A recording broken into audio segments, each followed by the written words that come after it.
Bang, what it do, ladies and gentlemen? What's happening? Hold up. Let me see what's going on while my audio acting up.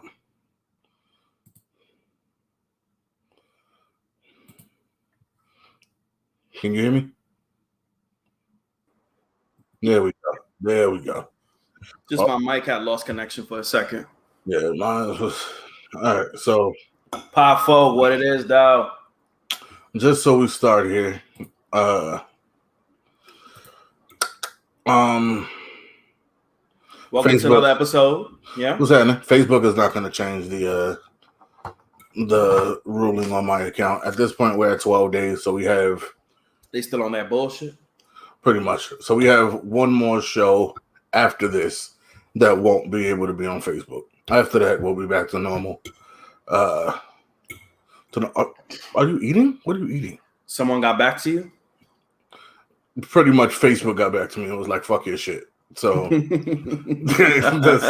that's pretty much what they said. They was like, oh, yeah, you want your shit back? Yeah, nah, eat a dick. I was like, all right, cool, no problem. Damn. So. Yeah, bro, I'm having eggs with avocado here. Oh, you fancy? Okay, eggs and avocado. Something like that. I'm trying to keep like a low-carb diet going on at the moment. So I'm eating stuff like this for breakfast, you know. I'm going to DR actually next month. Before I forget, I'm leaving next month on the 23rd for just 15 days. Just 15 days. Okay. Are you going to be able to stream from there? Stream from there? I should be able to because my dad has Wi-Fi, you know, over there in his cribbo, so we should be able to. All right, good. If not, we'll figure something out. Yeah, of course. We always do. Always. All right. So, how was your week? Well, I'll go first while you're over there feeding your face. My week was cool. Was very busy on convos. Was getting acquainted there, seeing how you know how to make things run as proficiently and all that. Other than that, really just was it positive? Yeah. Other than that, really just keeping my head down and working. As far as like writing, and I got a track from my homeboy out in Houston. My homeboy Roland. Okay. That sounds something special. So I'm gonna continue writing to that and just. That's it. Just building. That's it. It was a very uneventful week. My anniversary is tomorrow. 10 years. Shout outs. 10 decade. 10 years, man. So that's a big one. 10 whole years. Yeah. So I'm gonna cook something nice. I'm gonna cook something because with the pandemic and all that, we was talking about going out and doing this, and keep in mind in 2 weeks. In 2 weeks, we'll be, you know, in the woods for a couple of days. You know, we got a cabin and all that. So we're in the woods for a couple of days and all that. So like, you know what? we're gonna go get some ice cream from my favorite ice cream place, chill out with Harley, enjoy the day, maybe do some shopping or whatever. And then I'm gonna come home and chef it up. You heard me? That's what's up. That's what's make up. Some pasta. Make 10 pasta years. With 10 years. With a little pasta with filet mignon. You know what I mean? Filet mignon. Little scrimps, maybe some lobsters, some lobsters, shit like that. Nice. Whatever. You know what I mean? We decide to make. How about yourself? How's your week, man? My week was very productive. I actually learned a few things this week about the tech industry and how there's a lot of money in it. So if like you get certificates and all that kind of stuff, you can make good money dealing with computers. Yeah. You know, dealing with web security primarily, just security, period. You know, dealing with that kind of stuff. There's a lot of money in it. So there's a lot of opportunities out there for you power folk if you're interested. I may look into, you know, getting maybe 1 or 2 certificates. I don't know. Maybe I'll get hired by a tech company and make triple the amount of money that I'm making now. So, you know, it's just all about elevating, I think, you know, and just looking at new things, you know. You don't have to go to school for 1,000 years to do these things either, power folks. So you should just look into them. Okay. Nice. Also, yeah, 10 years. Oh, yeah. 10 years. While you're there, go buy some JaySin merch because there's lobsters and these things ain't free. Okay? Go get some. You see this watch back here? You see this watch? It wasn't free. That ain't free. You see this? You see these phones? It's not free. Not free. Not free. I would promote tonight's show on Convo, but I highly doubt that is going to happen because I have been explaining to my co-host that he needs to go ahead and make his video. I already made his profile video. Anyway, pod folk, I'm going to talk to you. I have been explaining to my co-host how he needs to get this profile and the video done because his profile will not even register at all until the video is up. Now, the thing is, if there are problems during the week, I can always just reach out to technical support. When you do it on the weekends and we host things on Monday, if something goes wrong, his account did not go active until he made that video today, which means it can't even be added to the platform until now. And that's if they are actually looking, because I have been telling him for 2 weeks now to get this done. So I have to hope and pray that it actually works. So I will not promote it yet because we don't know if he's actually in the system. So I am. I made my video just now. That doesn't mean that they've let you in. Remember, it's invite only. Combos, let me in, please. So please. This is what I have been trying to express. Por favor, déjeme entrar a combos. So we won't do that. Yeah, my bad. Oh yeah, no, definitely, because I didn't have an iOS device. You've had one long enough, boy. Stop it.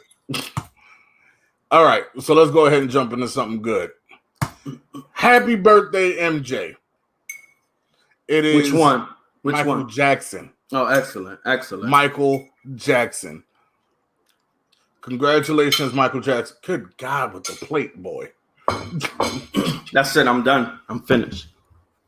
Congratulations. Happy birthday, Michael Jackson. Do I have to do it like this since I'm on camera? No, as long as it don't sound anywhere near as intrusive as your plate, I'm okay. Okay. Yeah, I don't even know. MJ, happy birthday, MJ. We hope, that everyone out there is happy heavenly birthday, definitely. We hope everyone out there is enjoying the day. We hope that you take some time to acknowledge the king of pop and everything that he has given. The greatest entertainer the world has ever seen. To the world. Literally, yeah. I could do in these sounds, dog. No one will. No one is ever going to listen to us because they can't get over the noise they're hearing in the background. This is our merch. This is our merch. Yeah, but new people don't know that. They just hear noise. Yeah, I don't even know where I was. Yeah, Michael Jackson, happy birthday. Yes. Tito Jackson.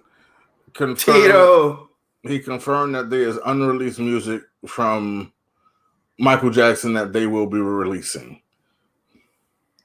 I don't know how I feel about this because these posthumous albums and songs and stuff like that, I guess they hit differently since the artist themselves is not here to either say yay or nay, or I approve that song, or I approve that hook, or maybe I should have done these lyrics a little bit better. So I don't know how I actually feel about this. I just hope that it's legit good music that we can all listen to, basically. I feel very similar because there's a bunch of songs that I've done that aren't finished or that I didn't like how they came out. And God forbid if I would have passed away tomorrow, I would not want y'all to hear any of them. So you kind of see it the way I see it. To put it out. I mean, I have a bigger question. Why is Tito the one that has to give us this information? Of all the Jacksons, why is it Tito? I don't know. I'd rather Tito than LaToya. I be feeling like Tito is the one that they like push out in front of us and go tell them, Tito.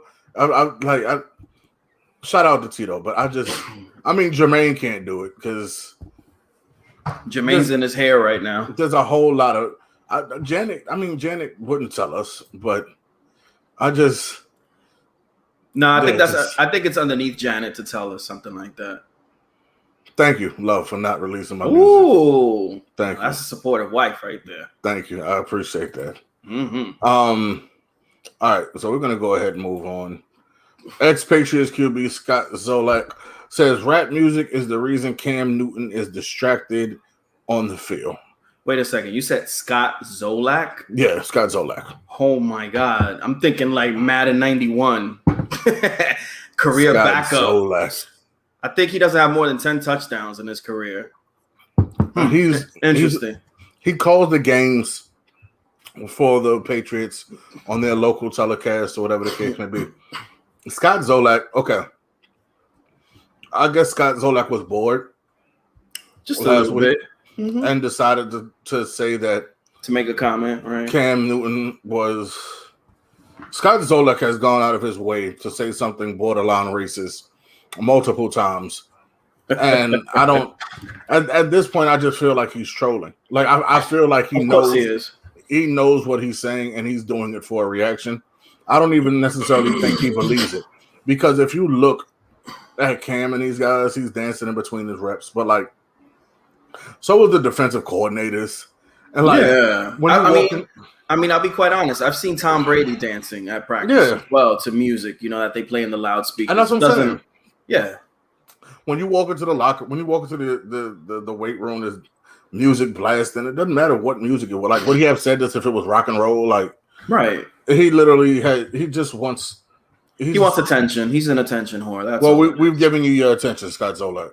Yeah, exactly. Yeah, so that's enough. You'll be all right. Woodley and Paul happened last night. Jake Paul won in a split decision.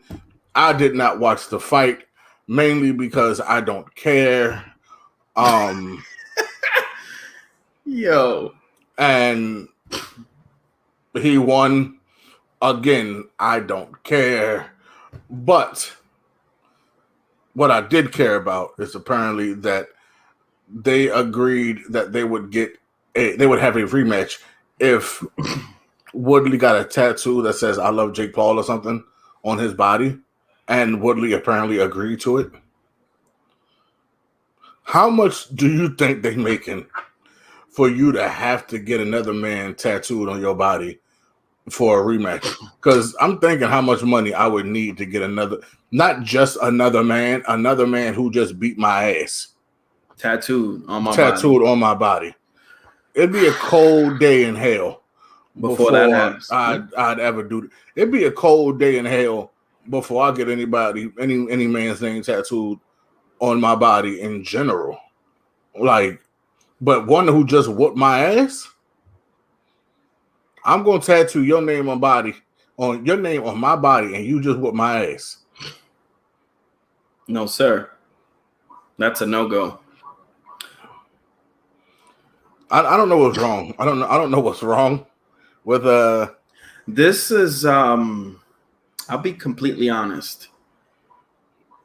I find these fights and these cards to be very disrespectful, I think, to the art of boxing. And I think that's one of the reasons why I don't really care to watch, especially when I see these names, like when Paul fought Money Mayweather and all that kind of stuff. Like, it just doesn't interest me. I just feel like it's a complete mockery of boxing, and it's a complete disrespect to the true sport of boxing and those who train heavily to become, better boxers and to become real professionals. So this is a big slap in the face to boxing, to me personally. I mean, I don't know why these people do this, but it's you could tell it's a money grab. It's all for entertainment. It's so WWE. They just need to stop this shit, B. Damn, that round. I think that Jake Paul is the only actual fighter, the only actual boxer, and the only actual boxer who stepped in the ring. He fought Nate Robinson, and then now he's like he's gained stardom basically because of that. Woodley, well, he was already notorious for his YouTube, but Woodley was a UFC fighter. Like, he's a mixed martial artist. It was the same problem that Mayweather had with McGregor. With McGregor. Mm-hmm. When you are used to wrestling and grappling and throwing kicks and so on and so forth, and you take all of that away and make somebody just use their hands when they're not a striker. Like what did you really do by beating Woodley? He's not a boxer. He's not a boxer. Like you beat it's a completely different art. It's a completely different art form. So you beat someone again who's not a boxer. Everyone you beat along this trail has not been a boxer. You're not going to it, and he keeps saying he wants to see Canelo. No, the fuck you don't. Canelo's actually in prime form at the moment. No, you so do fucking not. He may see a round or two with Canelo. Bro, I would. If you put Jake Paul in the ring with Canelo right now, Canelo would eat this boy food. You hear me? Eat this boy food. He's an attention whore too. Stop playing with these niggas, bro. There are people who actually box amateur like you're trying to. Put one of them niggas in the ring with you. Exactly. Stop going to get niggas from UFC who ain't fought 10 years.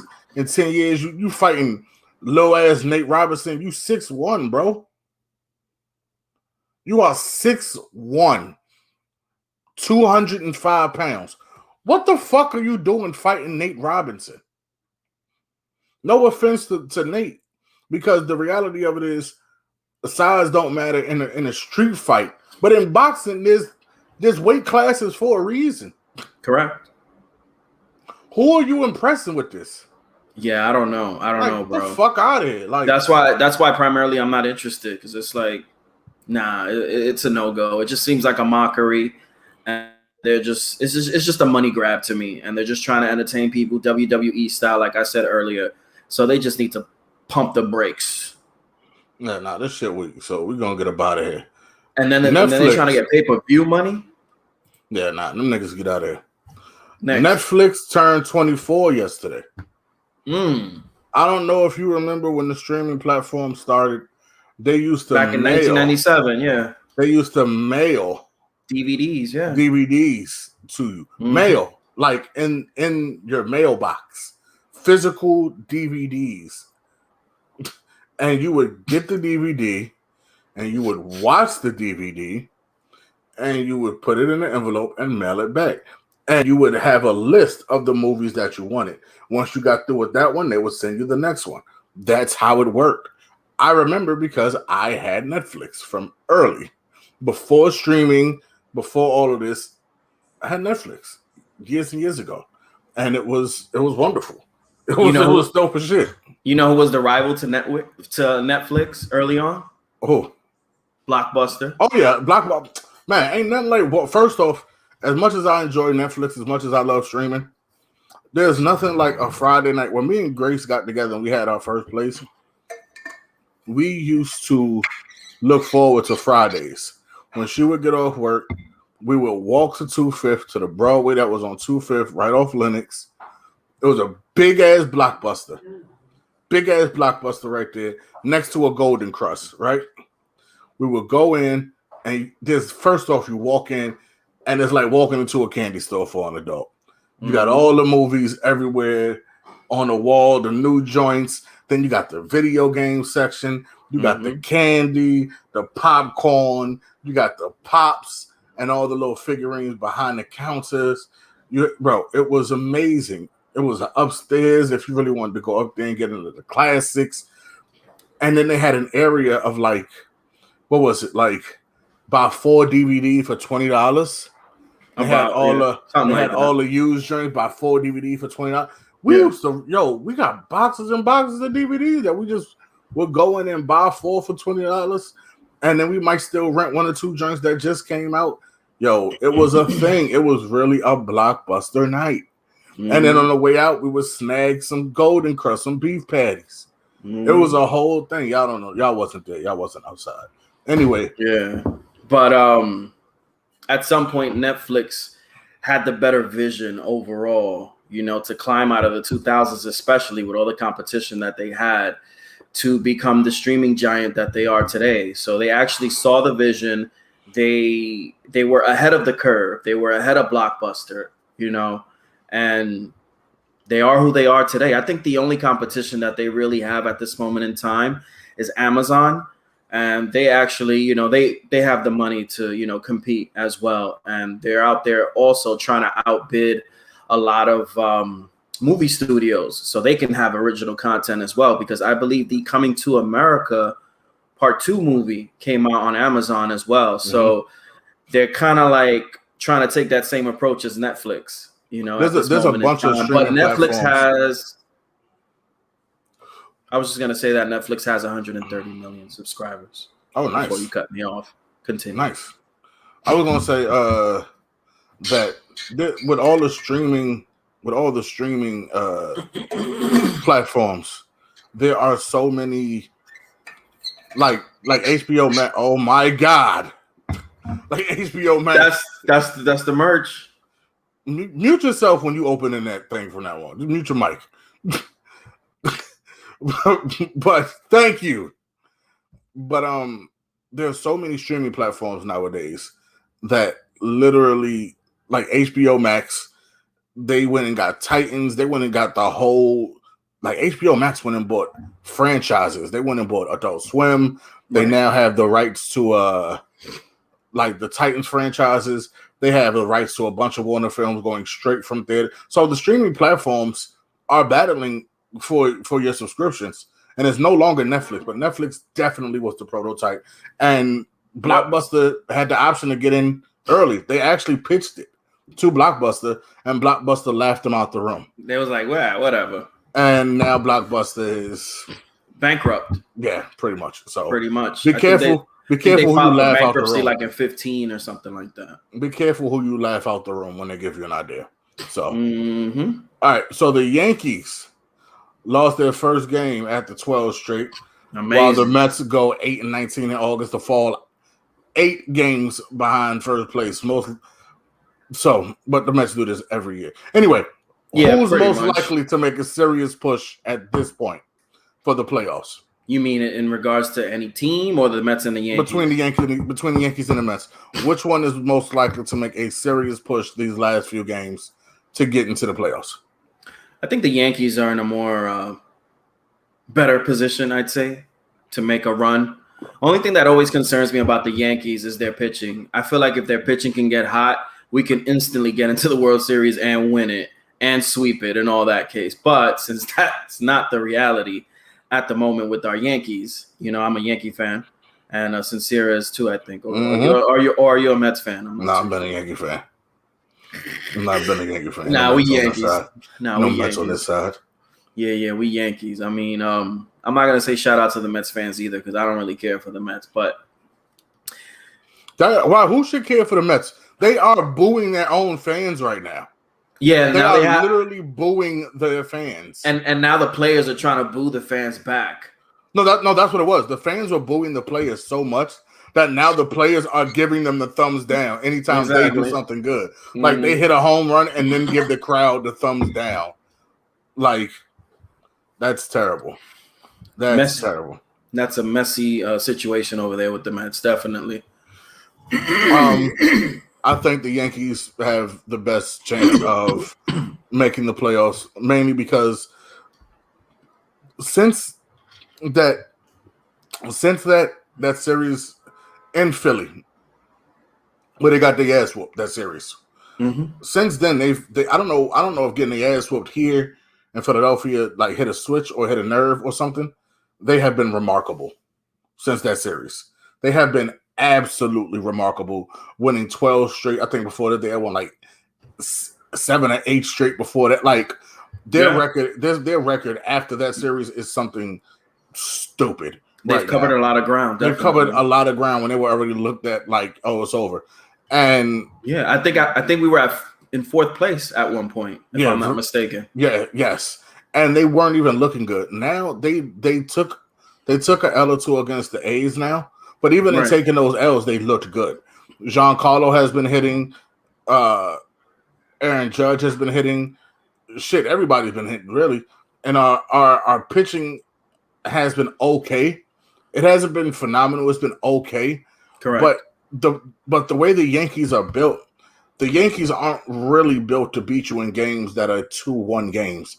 They're going to put up 8 runs and dare you to keep up pace. Power team. Right. So when we, like the other night when we beat the A's, we literally had a 6-run lead. Let them come back and tie it and then score 3 more runs. Correct. Like when you have the bats that we have, we don't need our pitching to be, we don't need a bunch great. We don't need a bunch of aces. We just need Cole when he step on the mound. People to do their job. Do what you do, Cole, and then everybody else after that, try not to get completely fucked. Try not to let them put up 9 runs. Try not to let them put up 7 runs. Keep it to like 3 or 4, and we should be able to carry it from there with the bats. Correct. That's really how we have to look at it, because the pitching is not going to get any better just by magic. But those bats are working, and this is what that money they paid for. They paid money for bats, not pitching. So the pitching is doing what it's supposed to do. So, and then the Mets look like the Mets. Every year the Mets are in first place until the last 6 weeks of the season, and then somehow they go 1-30 and they lose. tumble. That like so. It's a yearly thing with the Mets, though. Every year. So it's right on point. So they're gonna do it again. So that's what it is with the Mets. Anyway, Chris Johnson says he was the fastest player in the NBA and he was never tackled. That he just always kept it moving. Do you believe Chris Johnson was the fastest player in the NFL? At one point, I believe he was, yes. I believe he was definitely the fastest player at some point. Yeah, he was. But when we're talking about overall, there were some dudes I know Chris Johnson was not faster than. Of course. There's some guys, Chris Johnson, and I know he was talking about. Did he say he was the fastest player in the history of the NFL, or just in the NFL when he was? I think he was talking about he might have been in the history of the NFL. Oh, because he was never tackled. Like in his years, he was never tackled. He literally and Chris Johnson was a different kind of animal. But bro, I remember the stories of Deion Sanders coming out not expecting to like run his combine, right? Stepping out there and then being like, "Hey Deion, you want to run?" And him being like, "All right, cool," and literally taking off the tracksuit, no warm up, no stretching, and running a 4.2. Deion Sanders running a 4.2 with no stretching, no warm ups is insane. Just took off. Yep. Just took off the warm up jacket and was like, "All right, let's get it. 4.2, no problem." Just took it off and then took off. Like there's dudes like that. There are some guys who can fly, who are gifted, who are just incredibly gifted. I don't know if Chris Johnson was that quick, right? But he was definitely one of the fast ones. But in terms of history, there are a few other players who are, I think, faster. Oh, definitely. But shout out to Chris. Shout out to everybody out there. I look forward to the season starting. My Cowboys suck. We suck. I feel like Rob Snyder from the Waterboy. Oh, we suck again. I think we're gonna suck this year too. Coming from a Jets fan, so we're gonna be in the same boat this season. We may not talk a lot about NFL because of it, because I don't feel like talking about no other team but mine. I'm not gonna lie to you. I am really, really, really looking forward to seeing what Justin Fields can do in Chicago. That's an interesting situation right there. The Chicago Bears they've always been a defensive team. They've never had a real quarterback. They've never had a quarterback. Mm-mm. That defense there was scary enough and good enough to get them to the door of the playoffs with no offense whatsoever. And they got Andy Dalton, and he's a serviceable quarterback as long as there's a decent line. As long as there's a decent line. Andy Dalton is a serviceable quarterback. I'm not saying he's great, but he's better than a lot of other options out there. But Justin Fields, I am interested in what he can do in Chicago, because that if he is even remotely as good as he was in college, they got some Super Bowls headed to Chicago. They got a couple Super Bowls headed to Chicago. I mean, if they could keep the team intact, definitely, right, because we know the NFL is a salary cap league, and it's very difficult to keep, a lot of star players together. But I understand where you're coming from. I could see one at least. Oh yeah, I definitely can see one. I see the if it all comes together. Right. I think the beauty of them being in the NFC is that their biggest, to me, the teams that pose the biggest threats to them are mostly in the NFC. So by usually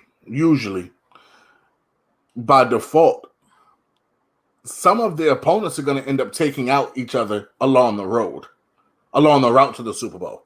When you're talking about, the Green Bay Packers and the Tampa Bay Buccaneers and so on and so forth, there are teams who are going to have to see each other and are going to knock each other off on the way to the Super Bowl versus the Chiefs.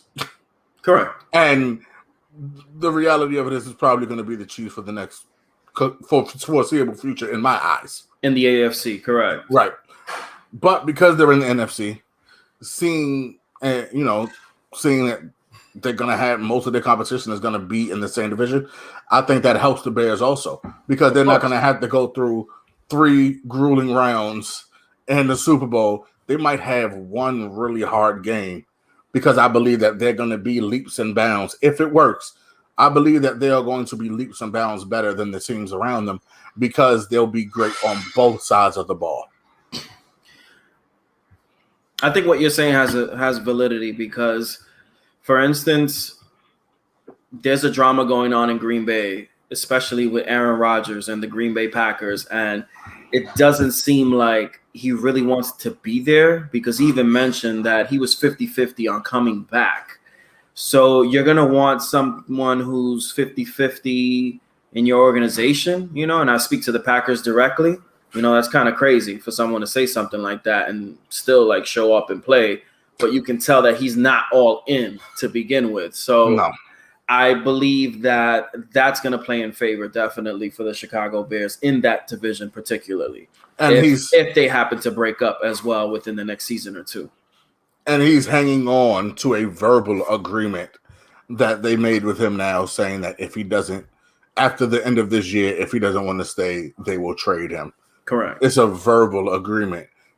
I never heard of no verbal agreement like verbal that. Agreement, multi-million. They didn't want to put it on paper that they were going to trade you or they wouldn't trade you. This is the same team you've been at war with for the last year, and you're going to take them at their word value. Yeah, right. Anyway. Okay. Donda dropped this weekend after another huge listening event in Chicago featuring West Side Gun, Marilyn Manson, and Raphael Sadiq. Oh, shit. Marilyn Manson's still around, huh? Yeah, we'll get to that in a second because that was actually part of the dust up. Have you listened to Donda yet? I've only listened to about 3 songs, to be quite honest, and it sounds pretty good. I mean, you can't deny Kanye's creativity, when it comes to music and his approach to it. So I heard I'm just 3 songs in. I believe there's 27 tracks on the album. I'm 3 songs in, and 27 tracks? I believe so, if I'm not mistaken. I can double check that. Who listening to all that? A Kanye fan, bro. Someone who's still looking for his music. I love Ye, but you couldn't have split this bitch up into 2 albums or something? 27 like one for now and one later? Yeah, 27 tracks is a lot to digest that one. It's also we've gotten lazy. When albums used to come out, they used to be 20 tracks long. And that was when it was CDs and you had to wait a year to get new music. So they had to be you had to wait a year or so to get new music. So them shits had to be 20, 22 songs long. Now it's the internet. Give me something with 9, 10 songs that I'm good. Yeah. And then come back. 27, bro. Yeah, that's a lot, bro. And the last track, the 27th track, is I thought it was Jesus Walks Part 2, but it's Jesus Lord Part 2. Never mind. Okay. I got excited for a second. But I did hear the first 3 songs, like I said. The Donda chant, it was like an interlude kind of thing. Jail and God Breathe. I listened to those 3, and it was good. It was good. It's typical Kanye stuff. It's either you're into it or you're not anymore, because it's not 2006 anymore. I haven't listened to Ye yet. I haven't attempted to, because I know how when Ye puts together a project, he puts together an entire soundscape. So for you to appreciate the album, you truly can't listen to it one song at a time. You have to listen to the entire project from start to finish and listen to it. It's like a movie, like an audible movie. Yeah. So you're not going to truly appreciate it until you can sit down and let it all play and hear it out. And then from there, you can go back and play the songs you like here and there. But to truly appreciate it, you have to let it all play. I haven't had the time. You have to listen to the whole thing. Yeah, definitely. Right. I haven't had the time, but I will. I've heard about. I wanted to ask you a question. Which album you think was Kanye's? Which was his last album where you thought he hit his peak, and then from there he started descending? I felt like Yeezus. Like which one you think is his last greatest album? Or his last best album? I felt like Yeezus had a lot of genius on it. When you're talking about like Blood on the Leaves, Bound, Black Skinheads, shit like that was on there, and it was great. And then there were a couple joints that fell wayside that didn't. The sound scheme was there, but it didn't feel the way the rest of it did. The whole album wasn't as complete as my Twisted Dark Fantasy. It wasn't my beautiful twist, right? Like it wasn't as complete as that. It wasn't as complete as his older bodies of work. It wasn't as polished as a Dropout or any, but it still had a lot of really great, impactful music with a lot of cool sounds. But that was the last one I was able to go back and revisit. Pablo came out after that. Life of Pablo came out after that, and I know that had a lot on it. And I know that most people will say that is the big one because it had the tour and everything with it. And it was enjoyable. It was enjoyable. But to me, I still feel like Faded with Tiana Taylor in the video. I still feel like Pablo. Okay, how do I explain this? I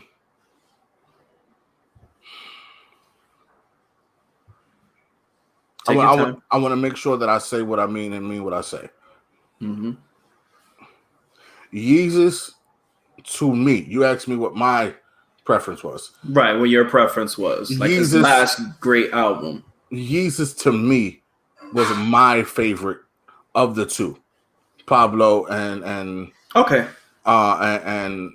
Yeezus. But I can admit that Pablo was a better moment in time, was better sonically, was better received critically by the masses. It was overall better in that way. It even might have been better musically. Correct. But to me, when I sat down and I listened for the first time and then multiple times, I find myself going back even now till this day. I find myself going back to Yeezus more than I find myself going back to Pablo. Correct. Which is why I say that. Correct. I don't think there's a week that goes by that I don't play Blood on the Leaves. Powerful track. I don't think there's more than 2 weeks that goes by that I don't play Black Skinheads. Correct. Like, and these are just sounds and songs that stuck with me. I can go without playing Pablo for as long as you can go out, without playing Faded, or anything like that. Right. So that's actually the Panda beat came from that album too. Right. That was huge. So, and outside of that, it was like, yeah. But once again, that's just my That's just my thing. The show had West Side Gun. He was rhyming. Marilyn Manson was outside of the house. Raphael Sadiq was outside of the house, which was the set. And then afterwards, Raphael Sadiq took a picture with Marilyn Manson. And people were... It must have been the weirdest picture ever, but continue. They were just kind of kicking it, sitting next to each other. Okay. And he wasn't in makeup, Raphael Sadiq? No, he was. I mean, Raphael Sadiq wasn't in makeup, but Marilyn was. Of course. And they were just kind of sitting next to each other backstage on the bench. And people were all over the picture. How could you take a picture with that man? Because there's sexual assault allegations against Marilyn Manson right now. And Raphael Sadiq, he's probably the most laid back, peaceful person on earth. They pulled him out of character. He had to respond. He was like, man, this is exactly what I'm talking. I'm going to remove the picture because of I didn't know the allegations. I'm not in that man business. I'm not on social network. I'm not, he's not really in the internet the way that most these young people are. Correct. But he also says that it's crazy because on my page, I post a bunch of positivity. I post a bunch of uplifting stuff, and none of it knocked me for this, right? Yeah, none of it gets the matters. attention. None of it gets the attention as this. None of it gets the responses. None of it gets the comments. None of it gets the shares that this did. It's crazy how the internet breeds negativity. It's crazy how Instagram breeds negativity. Y'all will come to my page to leave a negative comment about a picture with another man, but won't come to the page and like anything positive that he puts on. And I'm glad that Raphael, of all people, had to say that because he's the most peaceful, mind his own business type of person, and he had this fast. So, so that's a sign.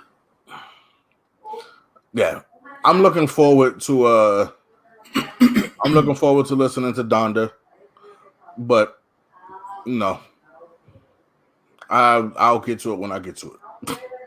Yeah, that means you're not gonna get to it next. Nah, I'm definitely gonna get to it. I'm gonna get to it. I love. Like I said, I love Kanye's music. I've never not loved Kanye's music. I just don't know when the hell I'm gonna have 27 songs to get through. Correct. So, well, that was it for today's show. Just try them parts. Nah, I'm gonna sit down and smoke something and let it play and really see how it comes through. Do you feel like you listen to things a little bit better after you smoke? Yeah. Do you think it's a mental thing or it's something that really enhances your hearing? Oh, it's not for me. It's not about the hearing. I hear it the same. It's about how I process it. Okay, so you process it a little bit more fluently due to the herb. Yeah, it's more about That's interesting. For me, like the same way I can write when I'm high, but I can't record when I'm high. I'm not good at it. That's not something I've ever really. I can write when I'm high. I just can't record when I'm high. When I'm listening and I'm high, it's my body and my mind are both super relaxed. So Correct. It's just taking in information as it's being given. So it can be processed in any way that my body and my mental want to process it. Correct. When I am alert, when someone goes, I'll give you a perfect example. When someone goes, I love you like, I love you long time. I love you like a fat kid love cake, right? To me, I'm like, that was clever. Like regular me is like, I love you like a fat kid love cake, because fat kids really love fucking cake. Like it's simple. Like it's very simple. Right. But that's all it is. It's a simple bar. Next bar. Correct. Behind me might be like, I love you like fat kid love cake, and I'm hearing it, and it's like, dog, that's a lot of love, bro. And it's the meaning of it. It's really just taking it for how it is, and it's not me being so critical or being so right. Whatever it is. It's kind of just relaxing and hearing it for what it is. There are times where I'll listen to a song. Excuse me, like one of my favorite songs to listen to when I'm high is Flight of the Navigator by Childish Gambino. Yeah. When I listen to that song when I'm sober, it's a wonderful song. It's beautiful. But when I've smoked and I'm just smoking and I'm in the room mellow, lights low, and I can hear all the instruments going and the echo of the voice fluttering, like the way he has it echoing. Correct. And then you hit it feels different. It's just hard to explain. It feels different. It feels different. No, I can understand that, you know. So I tend to listen to things once with my critical ear, like correct. But then I listen with my fan ear. My fan ear is I'll smoke and I'll listen, but I also sit here and listen to it like now. Correct. And critically think like, oh no, that bar was trash. Or no, that bar was dope. Or that song wasn't that great. And then I'll go back and I'll listen to it as a fan and go, this shit is a vibe. It's not super lyrical. It's not this, that, and the third, but it's a vibe. You know what I mean? I understand. I understand where you're coming from. Yeah. So everybody, I was gonna say positive vibes out to everyone right now in Louisiana. There's a hurricane going through there at the moment. It's gonna hit pretty hard. I think it's at a Category 4 at this very moment in time. And you know, I just want to send my best wishes out to everybody out there. Did you see they had Al Roker out there reporting on the storm? They had Al Roker old ass getting hit with waves, talking about this goddamn Al Roker. If you don't get your old ass inside before you get swallowed up. Al Roker has been around since like I've been seeing him since the 90s. He's on the Good Morning America show now. I didn't even think he still did this shit. Well, y'all put Al Roker old black ass back inside before he fuck around and get dragged away with the current. Maybe Al Roker. Maybe that's the risk he's willing to take. You know, maybe he's getting that check where he's like, you know what, I'll risk my life for it. Al Roker, take your old black ass back inside and sit next to Michael Strahan and be happy. Let some new little white man go out there and do this shit. You ain't gotta be out there no more. You done earned your stripes. You done earned your stripes, Al. Yeah, you earned your stripes, Al. You ain't gotta do that no more. Security is close. Let the little new nigga go do that. Let him be out there. You ain't gotta do that no more, Al. You passed that, baby. You ain't gotta do that no more. That's beneath you. Exactly. Anyway, man, this has been a great show. We did good today.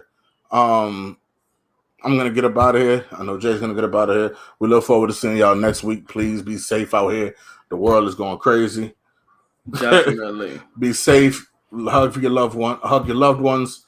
Check on your loved ones too. Check on them. Check on them.